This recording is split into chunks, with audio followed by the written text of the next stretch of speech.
We made our way back around to this front section. I want to bring in someone who I talked to a bit earlier, so just give me a moment here.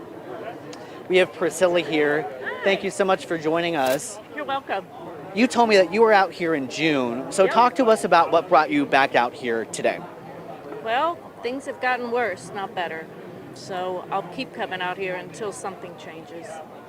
And with you being out here and with all these folks being out here, what's the big message that you want people watching this or seeing this as they pass by to take away?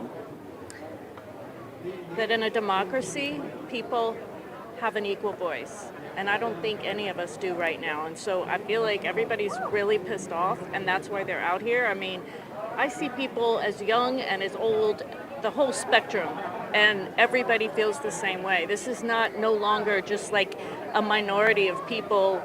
It's not the old hippies that everybody's talking about. It's everybody, a majority of people. And it makes me really proud to be a Houstonian and to be a Texan. And back in June, I believe it was something like 15,000 people that showed up. There are obviously several thousand people here right now, and we know that there are going to be more people coming throughout the evening. Are you expecting to see as big of a crowd, maybe even bigger this time around? You know, based on all my friends, I'm actually a professor at the University of Houston, and I've told all my students to come.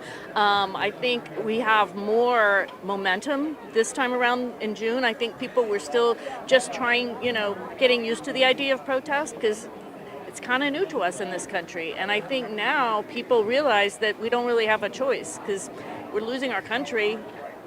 We might as well fight for it. And as I was walking around, I was seeing a lot of people obviously holding their signs. You have your own sign here. Talk to me about kind of the decision to make this sign, what this stands for you. I wanted to talk about democracy because I feel like that's kind of getting lost in the conversation. The idea that we're a democratic country and that people have a say in what is happening. And I feel like this is the voice that we're giving today to democracy. And so I wanted to include democracy on my sign, but also go with the No Kings theme because I feel like Trump is acting like a king and we're trying to push that away and say, no, this is a democratic country. And we belong here too. Priscilla, thank you so much for joining us. I really appreciate it. You're welcome. Thank you. And Priscilla, again, is just one of many people who have been out here today, who were back out here back in June, who say that, things have just gotten worse and they want to make sure that their voices continue to be heard. We, of course, are going to stay out here and talk to several more protesters who are out here at the No Kings demonstration here in front of City Hall. But for now, Devon, we're going to send it back to you. Orko, great coverage there outside of City Hall. I can definitely tell that there are way more people than there were in June, and I know the turnout in June was like 15,000 people. I want to ask you real quick, Orko, though, before I let you go, have you seen any counter-protesters outside there at City Hall? Yeah, Devon, that's something that I was looking for because, again, anytime there is a big demonstration, regardless of what side of the political spectrum you're on, there is bound to be potentially other people on the other side. But so far, walking around the City Hall Annex and City Hall area, we have not seen any folks who are counter-protesting, anyone holding any signs that are counter-protesting. For the most part, everyone is here for this specific reason, for the No Kings protest. So again, at this point, we haven't really seen any counter-protests, just a lot of people here protesting against Trump and the presidency, just trying to make their voices heard.